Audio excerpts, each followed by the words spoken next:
ప్రభువైన యేసుక్రీస్తు వారి నామంలో మీ అందరికీ నా హృదయపూర్వకమైన వందనాలు. దేని బిడ్డలారా, పరిశుద్ధ దేవుని జీవ గ్రంథంలో మరి అనేక ధన్యతలను గురించి దేవుడు మన కోసం చెప్పి ఉన్నారు. కనుక ఆ ధన్యతలు ఎటువంటి ధన్యతలు, అది మనందరం పొందుకునే ధన్యతలు, ప్రతి ఒక్కరికి దేవుడు అవకాశం ఇచ్చిన ధన్యతలు. ఆ ధన్యతలు ఏమిటేమిటి, వాటిని మనం ఎలా పొందుకోవాలి, కొన్ని విషయాలు దేవుని వాక్యాన్ని మనం ధ్యానం చేద్దాం. ప్రార్థన చేసుకొని దేవుని పరిశుద్ధాత్మ సహాయాన్ని మనం కోరుకుందాం. పరిశుద్ధుడా, ప్రేమగల తండ్రి, ఆత్మదేవా, మాతో మాట్లాడండి. వినే చెవి, గ్రహించే హృదయం మాకు దయచే తండ్రి. ఈ వాక్యాన్ని ఆలకిస్తున్న ప్రతి బిడ్డని మీ స్వాధీనపరచుకోండి నాయనా. మీ యొక్క ధన్యత ప్రతి ఒక్కరూ పొందుకొనుటకు సహాయం దయచేయమని యేసుక్రీస్తు వారి నామంలో ప్రార్థిస్తున్నాను తండ్రి, ఆమేన్. కీర్తన గ్రంథం 33:12 కానీ మనం చూస్తే, యెహోవా తమకు దేవుడుగా గల జనులు ధన్యులు, ఆయన తనకు స్వాస్థ్యముగా ఏర్పరచుకొను జనులు ధన్యులు. దేని బిడ్డలారా, దేవుడు యెహోవా తమకు దేవుడుగా గల జనులు ధన్యులు. బైబిల్ చెప్పిన దేవుడు ఒక్కడే.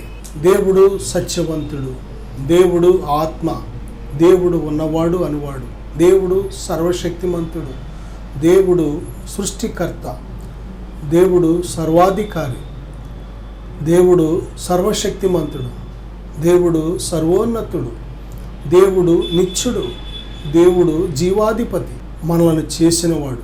దేని బిళ్ళరా, ఆ దేవునిని గురించిన సత్యం మనం తెలుసుకొని ఎప్పుడైతే ఆయనను మనం దేవునిగా మన జీవితాల్లో అంగీకరిస్తామో మనం ధన్యులం. దేని బిళ్ళరా, మనము ఒక గొప్ప సత్యాన్ని ఎప్పుడైతే మనం తెలుసుకుంటామో, 17:3 చూస్తే, అద్వితీయ సత్య దేవుడవైన నిన్నును నీవు పంపిన యేసుక్రీస్తును ఎరుగుటయే నిత్య జీవము. ఆ నిత్య జీవాన్ని మనం కలిగి ఉంటున్నాం దేవునిని మనం తెలుసుకుంటున్నప్పుడు. దేని బిడ్డలారా, అలాగే మత్తయి సువార్త 11:27 మనం చూసినట్లయితే, అక్కడ తండ్రి గాక ఎవడును కుమారుని ఎరుగడు, కుమారుడు గాకను కుమారుడు ఎవనికి ఆయనను బయలుపరిచి ఉద్దేశించిన వాడుగాకను మరి ఎవడను తండ్రిని ఎరుగడు. దేని బిడ్డలారా, చూడండి, ప్రభువైన యేసుక్రీస్తు వారు తండ్రిని మనకు తండ్రిని బయలుపరిస్తేనే మనం తండ్రిని తెలుసుకోగలుగుతాం. అలాగే తండ్రి తన కుమారుడిని గురించి బయలుపరిస్తేనే కుమారుడిని మనం తెలుసుకుంటాం. అందుకే మరో చోట ఏమనుందంటే, నా తండ్రి చేత బోధించబడిన వారందరూ నా యొద్దకు వత్తురు. దేని బిడ్డలారా, పేతురు ప్రభువైన యేసుక్రీస్తు వారు అడుగుతారు, నేను ఎవనినని మీరు అనుకుంటున్నారు అని అడిగినప్పుడు పేతురు చెప్పిన మాట, నీవు సజీవుడవైన దేవుని కుమారుడవైన క్రీస్తు అంటాడు. వెంటనే ప్రభు చెప్పిన మాట, పేతురు నీవు ధన్యుడవు, సీమోను బరయోనా నీవు ధన్యుడవు, రక్తమాంసములు ఈ సంగతి నీకు బయలుపరచలేదు, కానీ పరలోకమందున నా తండ్రి నీకు బయలుపరిచారు అనే సత్యాన్ని ప్రభు చెప్తున్నారు అక్కడ. దేని బిడ్డ, నిజమే, దేవునిని తెలుసుకోవాలంటే దేవుడు తన్ను తాను మనకు బయలుపరుచుకుంటేనే. ఎందుకంటే ఆయన మనకు మరుగుగా ఉండాలనుకుంటే అసలు మనం ఎంత ప్రయత్నం చేసినా, ఎంత పరిశోధన చేసినా, ఎన్ని రకాలుగా మన హృదయాన్ని ఆయన మీద లగ్నం ఉంచినా సరే దేవుణ్ణి మనం కనుగొనలేం. ఆయన సమీపంగా ఉండే దేవుడే కాదు, దూరముగా ఉండే దేవుడు కూడా. మనము అంటే ఏ నరుడు కూడా కనుగొనలేనంత దూరంగా ఉండగలడు. అదే సమయంలో మన ప్రక్కనున్నా సరే, మనతో ఉన్నా సరే మనం ఆయనను కనుగొనలేం. అంతగా ఆయన తన్ను తాను మరుగుగా ఉండగలడు, రహస్యముగా ఉండగలడు ఆయన. అదే సమయంలో అందరికీ తన్ను తాను బయలుపరుచుకోగలడు ఆయన. దేని ప్రియబిడ్డలారా, ఆయన మనలను ప్రేమించి తన్ను తాను బయలుపరుచుకోవాలనుకున్నాడు ఆయన. నిజమే, మనం అందరం కూడా మన అజ్ఞానాన్ని బట్టి, మన అవిధేయతను బట్టి, మన అవిశ్వాసాన్ని బట్టి, మన పాపాన్ని బట్టి దేవునిని తెలుసుకోలేకపోతున్నాం, దేవుని ప్రేమను తెలుసుకోలేకపోతున్నాం, దేవుని కృపను తెలుసుకోలేకపోతున్నాం. నా సహోదరుడా, సహోదరి, దేవుడు మనల్ని ఎంత ప్రేమిస్తున్నాడో మనం కానీ తెలుసుకున్నట్లయితే నిజముగా మనం దేవుణ్ణి స్తుతించకుండా ఉండలేం, కొనియాడకుండా ఉండలేం. అందుకే బైబిల్ చెప్తుంది, యెహోవా తమకు దేవుడుగా గల జనులు ధన్యులు. ఈ లోకంలో దేవుడు లేని జీవితం అనాథ జీవితం, దేవుడు లేని జీవితం ఒంటరి జీవితం. ఎంతమంది ఉన్నా సరే, ఎన్ని ఉన్నా సరే, దేవుడు లేకపోతే శూన్యం, సున్నా. నా సహోదరుడా, సహోదరి, చాలామంది చెప్తూ ఉంటారు, అన్నీ ఉన్నాయి మాకు కానీ నెమ్మది లేదు, అన్నీ ఉన్నాయి కానీ ఏదో లోటు. ప్రిబిడ్డ, చాలాసార్లు మంచి రుచికరమైన ఆహార పదార్థాలు ఉండవచ్చు, మనకు నచ్చిన వస్త్రాలు ఉండవచ్చు, చేతి నిండా కావలసిన ధనం ఉండవచ్చు, కావలసిన సంపద ఉండవచ్చు, వస్తువులు వాహనాలు ఉండవచ్చు, మన చుట్టూ ఎంతోమంది జనాభా ఉండవచ్చు. కానీ దేని బిడ్డారా, దేవుడు లేకపోతే ఆ హృదయానికి తెలుస్తుంది ఆ లోటేంటో. ఎందుకంటే దేవుడు లేని హృదయం ఈ లోకంలో వేటిని బట్టి కూడా తృప్తి చెందలేదు. హృదయం దేనిని బట్టి కూడా ఈ లోకంలో చూచుట చేత కంటికి తృప్తి లేదు, వినుట చేత చెవికి తృప్తి లేదు, దేని బిడ్డారా తినుట చేత నాలుకకు తృప్తి లేదు. ఈ లోకమంతా అనుభవించిన ఇంకా ఇంకా ఇంకా తృప్తి లేకుండానే మానవుడు హృదయం అసంతృప్తిగానే మిగిలిపోతూ ఉంటాడు. కానీ ఏమీ లేకపోయినా తిండి, సరైన తిండి లేకపోయినా, బట్ట లేకపోయినా, డబ్బు లేకపోయినా, ఎవ్వరు లేకపోయినా మనం తృప్తిగా బ్రతకగలం. ఎప్పుడు తెలుసా? దేవుడు మనలోకి వచ్చినప్పుడు. దేవుడు మనతో ఉంటే మన హృదయం తృప్తిపరచబడగలుగుతుంది. మన హృదయాన్ని తృప్తిపరిచే శక్తి, మన హృదయాన్ని సాటిస్ఫై చేసే శక్తి ఓన్లీ ఒకే ఒక్క ఆయన చేయగలడు. ఎవరంటే ప్రభువైన యేసు. ప్రయాసపడి భారం మోయుచున్న సమస్త జనులారా నా యొద్దకు రండి, నేను మీకు విశ్రాంతినిస్తాను. దేని బిడ్డలారా, మన హృదయాలను సంపూర్తిగా తృప్తిపరచగలిగే శక్తి ఒక్క ప్రభువులోనే ఉన్నది.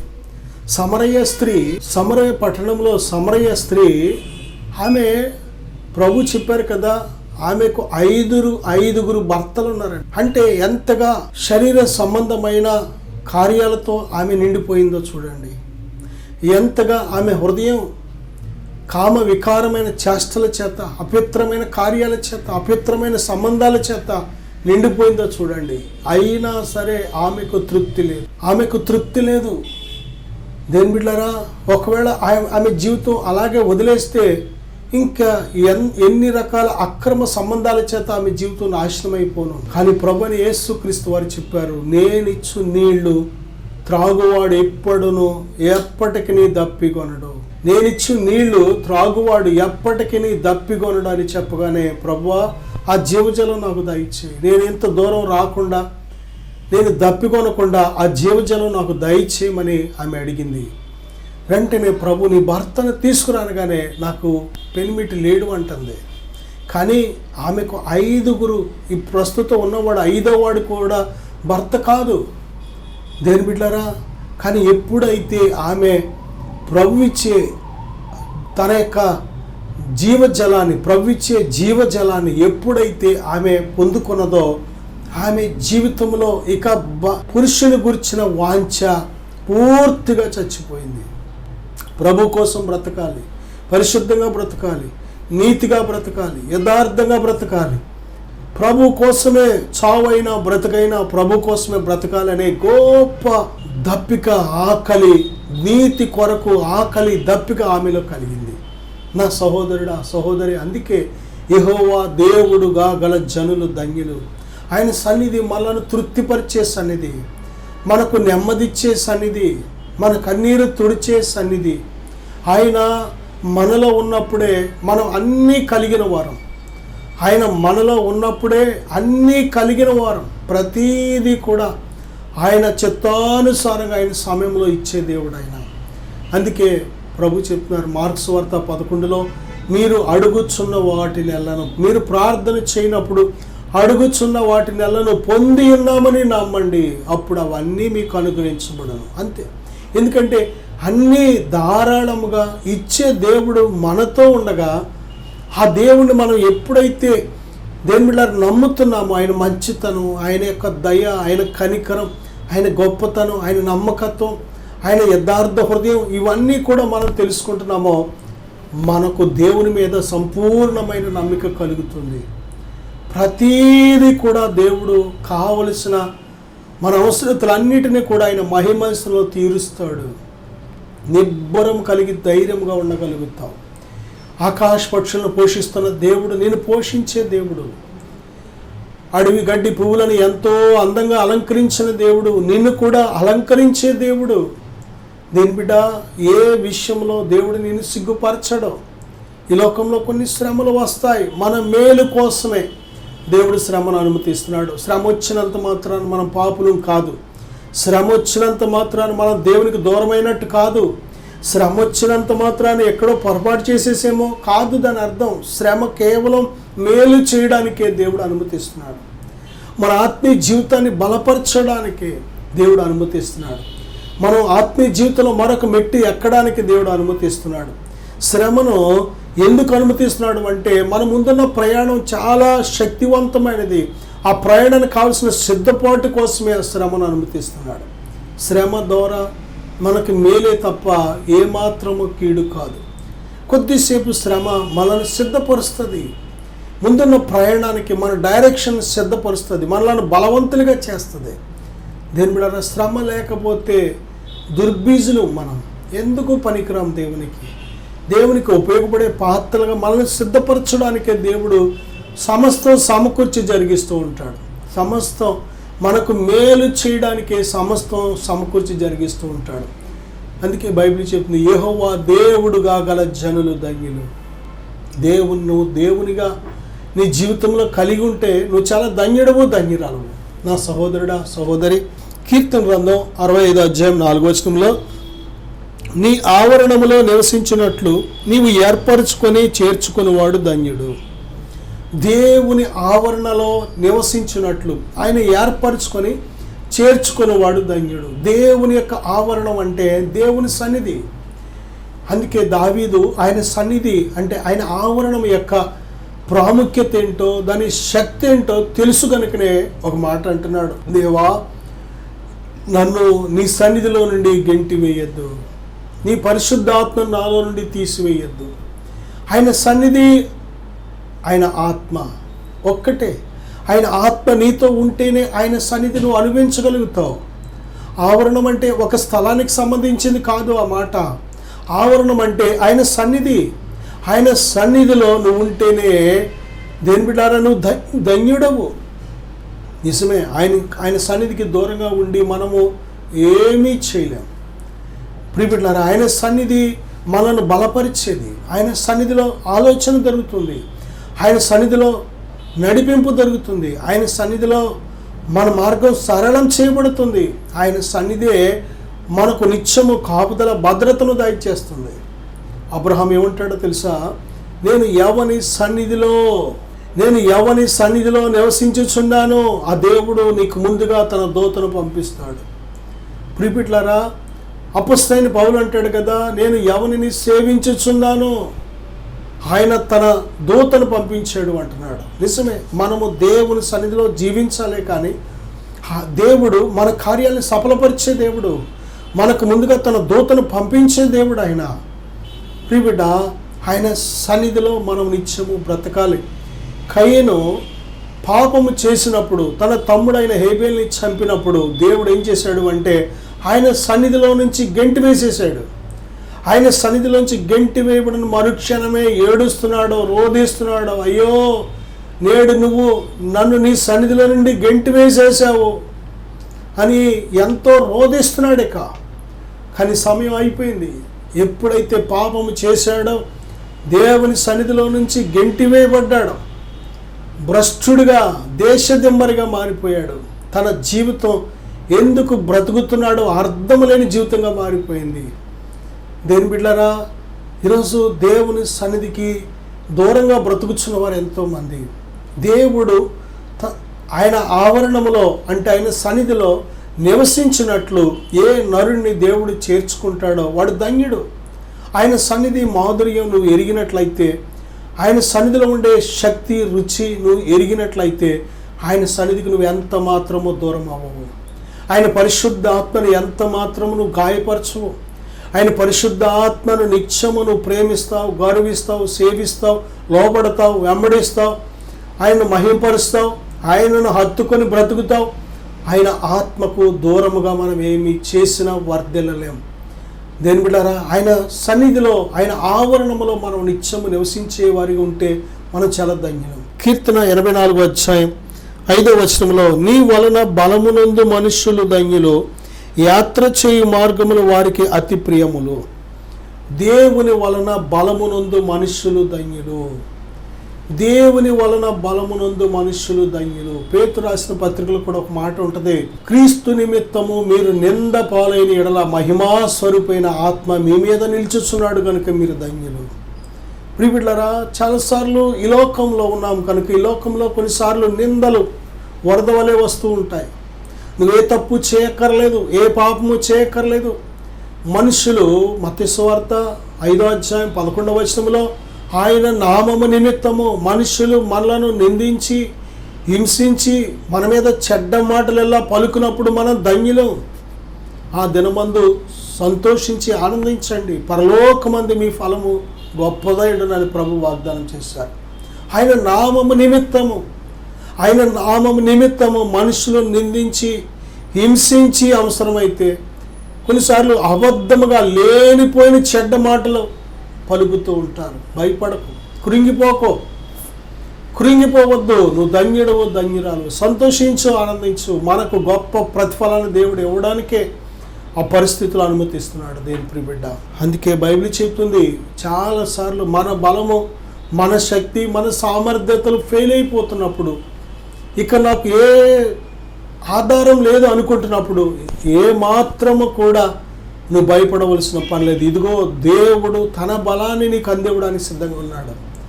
దేవుడు తన శక్తిని సప్లై చేయడానికి సిద్ధంగా ఉన్నాడు. అందుకే అపొస్తలుడైన పౌలు అంటాడు కదా, నేను ఎప్పుడు బలహీనుడనో అప్పుడే బలవంతుడును అంటున్నాడు. దేవుడు కూడా దేని బిడ్డారా, అపొస్తలుడైన పౌలు ముమ్మారు ప్రార్థన చేసి ముళ్ళును తీసే ప్రభువా, ఈ బలహీనతను స్వస్థపరచు ప్రభువా అని తన దేహంలో ఉన్న ఒక అనారోగ్యాన్ని గురించి ముమ్మారు ప్రార్థించినప్పుడు దేవుడు చెప్పిన మాట ఏమిటంటే, నీ బలహీనతల యందే నా శక్తి పరిపూర్ణమవుతున్నది, నా కృప నీకు చాలు అన్నాడు దేవుడు. నిజమే దేని బిడ్డారా, మనం ఎప్పుడు బలహీనము అప్పుడే దేవుని బలము మనలోకి ప్రవహిస్తుంది. మనం ఎప్పుడు కృంగిపోయి ఉన్నామో ఆ సమయంలో దేని బిడ్డ మహిమ స్వరూపైన పరిశుద్ధాత్ముడు మన మీద నిలుస్తున్నాడు. కనుక ఏ విషయంలో కూడా నువ్వు అనాథవి కాదు, ఒంటరివి కాదు. ఏ విషయంలో కూడా నువ్వు దేని బిడ్డారా నువ్వు సహాయం లేని వ్యక్తివి కావు. గొప్ప సహాయకుడు నీ ప్రక్కన ఉన్నాడు. దేవుడు మన పక్షముగా ఉండగా మనకు విరోధి ఎవడు? నా సహోదరుడా, సహోదరి, దేవుని వలన బలమునందు మనుషులు ధన్యులు.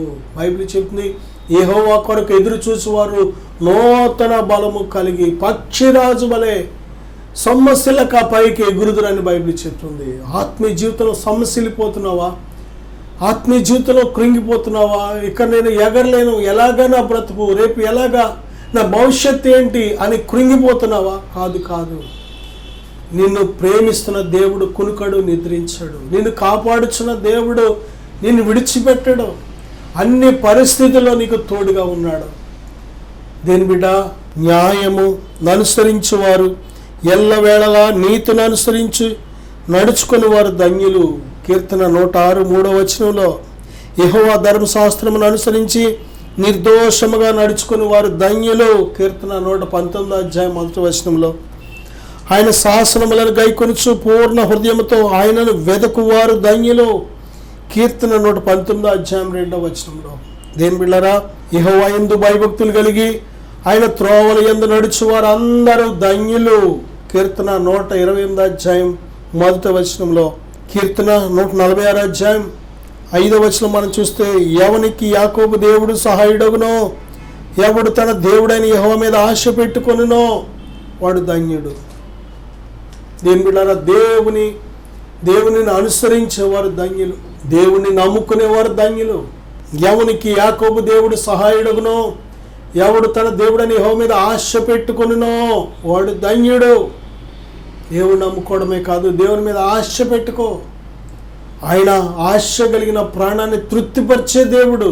సామెతల గ్రంథం 28వ అధ్యాయం 14వ వచనంలో, నిత్యము భయము కలిగి ప్రవర్తించువాడు ధన్యుడు, హృదయమును కఠినపరుచుకుని వాడు కీడులో పడును. నిత్యము భయము కలిగి ప్రవర్తించువాడు ధన్యుడు. దేని బిడ్డారా, దేవుని ఆత్మ మనలో ఉంటున్నప్పుడు దేవుని అందలి భయమును, పరిశుద్ధమైన భయమును దేవుడు మన లోపల కలుగ చేస్తున్నాడు. ఆ భయమే మనం పాపం చేయకుండా, ఆ భయమే మనం దేవునికి భయపడి దేవుని దృష్టిలో మంచి సాక్ష్యం కలిగి ఉండేవారిగా జీవించడానికి ఉపయోగపడుతుంది. దేని బిడ్డ, దేవుని అందలి భయము పవిత్రమైనది. దేవుని వాక్యము మన లోపల పరిశుద్ధమైన భయాన్ని కలుగజేస్తుంది. ఆ భయమే యోసేపు ఏ పాపము చేయకుండా దేవుని అందలి భయం కలిగి పరిశుద్ధంగా బ్రతకడానికి, పాపాన్ని జయించడానికి ఉపయోగపడింది. ఆ భయమే అపోస్తలులైన వారు ప్రతి చోట కూడా దేవుని అందలి భయం కలిగి గొప్ప పరిచర్య చేయడానికి ఉపయోగపడింది. దేవుని భయము లేకపోతే దేని బిడ్డ, మనము దేవుని మీద తిరుగుబాటు చేసేవారిగా మారిపోతాం. దేవుణ్ణి దుఃఖపరిచేవారిగా, గాయపరిచేవారిగా మారిపోతాం. కనుక దేవుడే మన లోపలైన పరిశుద్ధమైన భయాన్ని ఆయన ఆత్మ ద్వారా కలుగ చేస్తున్నాడు. ఆ భయం కలిగి, నిత్యము భయం కలిగి ప్రవర్తించేవాడు ధన్యుడు. నిజమే, మనం అందరికీ భయపడుతున్నాం. ఈ లోకంలో నరులు చూడండి, మనుషులు పరిస్థితులకు భయపడుతున్నారు, మనుషులకు భయపడుతున్నారు, అన్నిటికీ భయపడుతున్నారు. అప్పుంటే భయపడుతున్నాం, కేసు ఉంటే భయపడుతున్నాం, అనారోగ్యం ఉంటే భయపడుతున్నాం. దేని బిడ్డలారా, శత్రువులంటే భయపడుతున్నాం, దొంగలంటే భయపడుతున్నాం, అప్పులంటే భయపడుతున్నాం. అనేక రకాల భయాలు మన లోపల ఉంటూ ఉంటాయి. కానీ దేని బిడ్డలారా, ఆత్మను దేహమును కూడా నరకములో నశింపచేయగలిగిన శక్తిమంతుడైన దేవునికి మనం భయపడట్లేదు. దేవునికి భయపడాలి మనం. దేవుని భయం మనకు చాలా అవసరం. మన బ్రతుకులు క్షేమంగా వెళ్ళబుచ్చాలి అంటే, ఏ పాపము చేయకుండా ఎల్లప్పుడూ దేవుని యందు భయభక్తులు కలిగి ఉండాలి అంటే, ఎల్లప్పుడూ భయభక్తులు కలిగి ఉండాలంటే తప్పనిసరిగా మనకు దేవుని భయము, పరిశుద్ధమైన భయం కావాలి. దేవుని వాక్యము కలుగజేసే పరిశుద్ధ భయం, పరిశుద్ధాత్ముడు కలుగజేసే పరిశుద్ధ భయము మనకు కావాలి. ఎల్లప్పుడూ దేవుని భయం కలిగి మనం ప్రవర్తించినట్లయితే మనం చాలా ధన్యులం. యెషయా గ్రంథం 30వ అధ్యాయం 18వ వచనంలో, యెహోవా న్యాయము తీర్చు దేవుడు, ఆయన నిమిత్తము కనిపెట్టుకుని వారందరూ ధన్యులు. ఆయన న్యాయము తీర్చే దేవుడు. ఈ లోకంలో ఎక్కడ ఒకడికి న్యాయం దొరకకపోవచ్చు. దేని బిడ్డలారా, ఎందుకంటే ఎక్కడ చూసినా ప్రపంచమంతా, ఒక్క మన దేశమే కాదు, ప్రపంచమంతా కూడా కరప్షన్తో నిండిపోయింది. దేని బిడ్డలారా, న్యాయము ఎవరికో ఎక్కడో కానీ జరగట్లేదు. ఈరోజు ధనము తీర్పులు మారుస్తుంది. దేని బిడ్డలారా, ఈరోజు ఎక్కడ చూసినా సరే అన్యాయము, అక్రమము, బలాత్కారము మనం చూస్తున్నాం. దోచుకోవడం మనం చూస్తున్నాం. బలవంతులదే రాజ్యం, ధనవంతులదే రాజ్యం. దేని బిడ్డలారా, అక్రమకారులదే రాజ్యం అన్నట్టుగా మనం ప్రపంచాన్ని చూస్తున్నాం.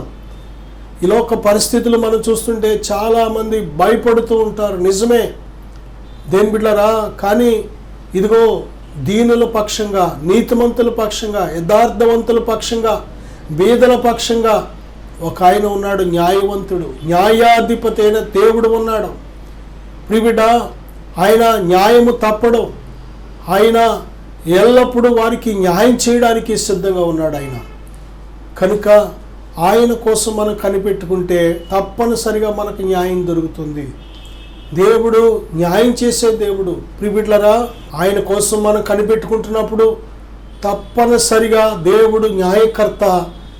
ఆయన బీదల పక్షంగా, నీతిమంతుల పక్షంగా, ఆయన యందు భయభక్తులు కలిగిన వారి పక్షంగా ఉన్నాడు అని నిరూపించే దేవుడుగా ఉన్నాడు ఆయన. సహోదరుడా, సహోదరి, ఇర్మియా గ్రంథం 17వ అధ్యాయం 7వ వచనంలో, యెహోవాను నమ్ముకునివాడు ధన్యుడు, యెహోవానికి ఆశ్రయముగా ఉండును. దేవుణ్ణి నమ్ముకున్న ప్రతి వ్యక్తి కూడా చాలా ధన్యుడు. దేవుణ్ణి తెలుసుకున్న ప్రతి వ్యక్తి చాలా ధన్యుడు. దేని బిడ్డ, ఈరోజు అటువంటి గొప్ప ధన్యత దేవుడు మనకిచ్చాడు. దేవునిని కలిగిన మనము చాలా ధన్యులం. కనుక ఈ ధన్యతను కలిగి దేవుని స్తుతిద్దాం, దేవుని మహింపరుద్దాం. దేవుని యందు ఎల్లప్పుడూ కృతజ్ఞత కలిగి మనం బ్రతుకుదాం. అట్టి కృప దేవుడు మనందరికీ దయచేయునుగాక. చిన్న ప్రార్థన చేసుకుందాం. పరిశుద్ధుడా, ప్రేమగల తండ్రి, అనేక ధన్యతల కోసం నాయన ధ్యానించాం ప్రభువా. ఇదిగో ఈ వాక్యాన్ని ఆలకించి ప్రార్థన ఏకీపిస్తున్న ప్రతి బిడ్డ ఈ గొప్ప ధన్యత పొందుకున్నట్లు సహాయం దయచే తండ్రి. మీరిచ్చే ప్రతి ధన్యత వారు అనుభవించడానికి సహాయం దయచే నాయన. బిడ్డను దీవించమని, బలపరచమని, మీ గొప్ప ధన్యతలతో నింపమని, ఆశీర్వదించమని యేసుక్రీస్తు వారి నామములో ప్రార్థిస్తున్నాను తండ్రి. ఆమేన్. God bless you.